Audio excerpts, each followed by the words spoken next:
Good morning, and welcome to Day 3 of Big Ten Football Media Days, presented by Old National Bank. Our first coach is Oregon's Dan Lanning, who is in his third season as head coach of the Ducks. Lanning led Oregon to a 12-2 season in 2023, including a win in the Fiesta Bowl. Coach Lanning, welcome to the Big Ten, and we'll begin with your opening statement. Awesome. Thank you. It's certainly great to be back here in Indianapolis. The last time I was in this stadium, I got to enjoy a national championship with some of my former players there at Georgia, and it's refreshing to be here. 2.5 years from that moment, it's been so rewarding to be a part of our program at Oregon. I'm certainly excited about that. I want to start by thanking our commissioner, Tony Petitti. I've been so impressed sitting in these Big Ten meetings early as a newcomer, not only with his vision of the conference, but his ability to listen and work with our coaches, and extremely impressed with the coaches that I get to sit alongside. Every one of us is very competitive, but I'll say, what's impressive about that room is how much these guys care about people and how much they care about the game. And their leadership certainly shows up in this conference, and something we're grateful to be a part of. I also want to take some time to thank Craig Bohl and the job that he does with AFCA advocating for our coaches. He's been really instrumental in some of the legislation that's passed that's going to improve our game, and grateful we have a voice there that's listening to us and respects it. This summer has been absolutely bittersweet for me. I got to spend some great time with my family. We went back and spent some time in Missouri, got to explore a lot of places here on the West Coast, the Pacific Northwest, and it's just absolutely beautiful country. I'm really excited for everybody in the Big Ten, the fans, to get to experience some of the beauty that exists here in Oregon.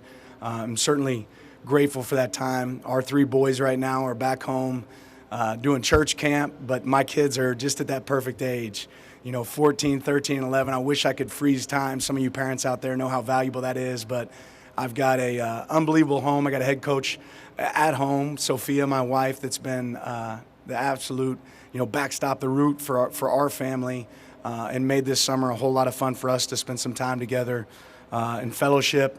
I think she's ready to send me back to work, so it's good that football season's here. These past 3 days, we just wrapped up a coaches retreat in Central Oregon, another beautiful area. We spent some time going over, future opponents, some summer scouting, and really leaning in on one of the most important traits in our program, which is connection.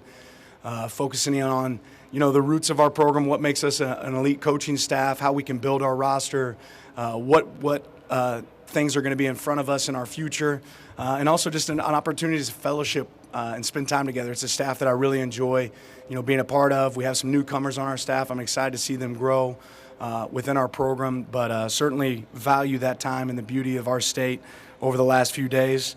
But also this summer we experienced, great sorrow, and losing a player that means so much to us. Had finished his career here at Oregon. Losing Kyrie in a car accident this summer it hurt. That's one of those things you wake up as a coach and you hope to never see. And I'm feeling for him and his family. I want to give a special thank you to the Minnesota Vikings and the way that they've taken care of Kyrie and his family, and somebody that we certainly want to support. He's a guy that I always tell myself we have to be grateful for the time that we got to spend with Kyrie, because that's something that was really, really tough on our team, and tough to see a guy that had such a bright future, and his life being cut short. This season is a very exciting one for our team. Our players have been working their tails off this summer, and entering this conference, there's some new challenges that are presented. Going through those summer scouting reports, you realize some of these teams that we're going to get to play, and it's really exciting. But I'll tell you, here at Oregon, we chase and attack those challenges. We're excited about the traditions that exist here in the Big Ten. We're excited about some of the venues that we're going to get the opportunity to play in, but we know that none of that really matters until you start with game one. This off-season, we spent some time studying a couple books that hopefully will give us an edge. We studied The Art of War by Sun Tzu. We also studied the book Hidden Potential by Adam Grant.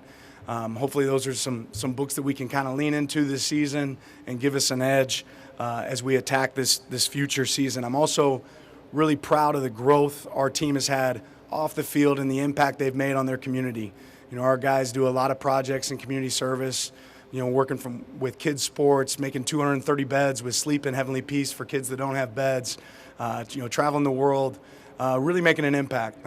I'm really proud of the community service that our guys do and how they've been able to impact our program in our community because these guys are so much more than just football players. You know, one of the more enjoyable things for me being at Oregon is my opportunity to connect with some of the other phenomenal coaches at Oregon. You know, whether that's Dana, whether that's Casey Martin, you know, the guys that we have. And it's also been really refreshing to see some of our players get the opportunity to cross over in sports. You know, seeing Bryce Betcher get to go play for Coach Waz there, win a Golden Glove in baseball, but still be a great performer for us on the football field. Rod Pleasant run track. That's been something I really enjoy, and I think sports at Oregon are in a great place, and that's, you know, great credit to our leadership, Rob Mullins, and just the alignment from top to bottom.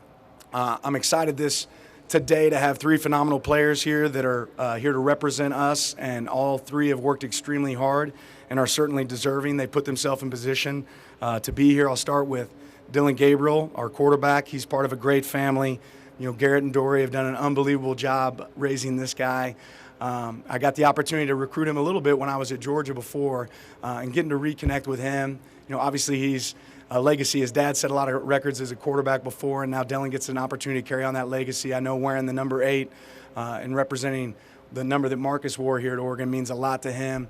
What's maybe impressed me the most with Dylan is his ability to connect with people, not just in our program, but outside of our program, whether that's taking an offensive retreat and taking our players to different parts of Oregon to throw the ball around and fellowship, or it's, you know, having the managers over to his house to watch a fight or eat a meal. He's really done a great job of connecting quickly. I'm excited about the experience that he brings to the position, and I know that you guys will enjoy getting to visit with him today. Also excited to have one of our greats, one of our best players, Terrence Ferguson here, tight end, a guy that, you know, certainly had a decision after the season whether he wanted to return or not or have the opportunity to go on to the NFL. I have to give a little shout out to Terrence. He just was engaged, so he is a fiancé. Certainly excited for him and his future there. The job he has done this offseason, the work that he's put in, the leadership role that he provides for that tight end room, but for our offense and our team, has been amazing. Those of you that haven't got the opportunity to be around Terrence, you know, one of the things that I really love about him is when we go out the practice field and his foot steps inside that white line, he's running. He attacks every day with vigor. He's been a great teammate to our team and done a great job, plays with great passion and energy, but certainly excited about him. And his parents, Cody and Don, have done an unbelievable job and fight for every moment they can to spend around him. So great to have him here. On the defensive side of the ball, we were able to bring Jeff Bassa here, you know, one of our linebackers that's, you know, has a little bit of experience with these media days, was able to travel this last year to our media day in Las Vegas. His mom, Giselle, I know is extremely proud of him and the job that he's done. This guy has grown and grown every single year that I've been here into this leadership role to now to the point where we have a coach on the field. If we had to have Jeff call the defense, he could tell you why. He's calling it and what he's doing. He's the kind of guy that can run the drills. If a coach isn't present, he's a true leader. He wants to attack his game. He doesn't want you to tell him all the things he's great at. He wants to be coached. And then he coaches the guys around him. He demands excellence, and I think you'll see that well represented today. You know, ultimately, what should the Big Ten know about Oregon? That we're mighty different. Mighty different in a lot of ways. You look out there in the pond, you'll see a big old duck. I'm hoping we get to travel that duck to all of our away games this year. Right? We're mighty different when it comes to the jerseys you might see us wear or the facilities that we get to be in, and we're innovative. And we've always been on the cutting edge of everything we do. We're certainly positioning ourselves to be in the cutting edge, and we're grateful for the opportunity to compete in the Big Ten. Excited about this opportunity in front of us, and excited to see what this team does. It's a brand new team. It's not the same new team as last year. You know, on our team right now, there's 10 players that were on this team when I first got here, so you're talking about a new group. And these guys have completely bought in. Excited to see them perform. I know they're anxious to get on the field, but there's a lot of work between now and then before we do that. But to value your time, we'll go ahead and open it up for questions. Thank you, Coach. We have our first row on the right here. Hey, Coach Lanning, Nick Hamilton, Nightcast Media. First of all, welcome to the Big Ten. Thank you. I wanted to ask you just about Dylan Gabriel and how you were able to build and cultivate that relationship between you two that will be able ultimately to translate on the field and accomplish the goals that you all are setting out this season. Yeah, one of our DNA traits is connection. And, you know, before you lean on prior experience, you know, like I said, Dylan's a guy that I knew before in the recruiting process and got to watch him from a distance. You know, being from Hawaii, I think it means a lot to him to be able to represent Oregon and our strong history there in the state. You know, again, I heard his mom singing karaoke at Georgia a few years ago when we were recruiting him, and now she came out and killed it again here at Oregon. But just an unbelievable family. We're spending a lot of time with each other. We got the opportunity to go. I'm not a good golfer, but Dylan and I got to go play the other day. We saw Marcus on the golf course, and he's a good competitor. But those moments, right, those moments away from football where we get an opportunity to connect, spend some time with each other, and then seeing him carry those same moments over to our players, whether it's going out to dinner with a guy, seeing the way he operates in our locker room, really has a passion for the game and a passion to be great, and it's excited to have that on our team. We got a question on the far right. Dan, over here. After you left the Pac-12, where do you see the advantages of coming into the Big Ten, not only for the University of Oregon, but for your football team? Yeah, there's several things. You know, one, just having a clear vision of our future. You know, obviously this is the premier, league in college football, and getting to be a part of that, getting to be a part of some of those story traditions, play some of the teams that are in our future. I'm really excited about going to some venues that we haven't experienced. It also gives us an opportunity. We've always been a team that's recruited nationally, but it's certainly made our footprint stronger here in the Midwest, whether it's states here in this area that we haven't tapped into as much. It gives us the opportunity to recruit those states and give people an opportunity. We've always recruited, East Coast to West Coast, but now having the opportunity to have some of those games played in venues that are close to the players that we're recruiting certainly helps. Let's go here. Hey, Coach. Will, LA Football Network. You guys had the tough challenge of replacing Kenny Dillingham last year, but it didn't look so tough with Will Stein coming in. You guys were number 2 in total offense last year. What makes him a shooting star within the coaching ranks, and how is he meshing with Dylan in the spring and summer portions? Yeah, I've been so fortunate to be able to have great coaches on our staff, and Will would tell you that one of the things that makes Will so unique is his ability to work with the guys that he has in that room, and he would tell you each one of those coaches are so valuable to his success. I think he's adaptable. I think that's the most important trait in college football right now for coaches is their ability to adapt to ever-changing rules, ever-changing schemes. I think he's hungry to learn, has a passion to find information. Doesn't always feel like he has all the answers, but I can tell you Will knows how to solve it.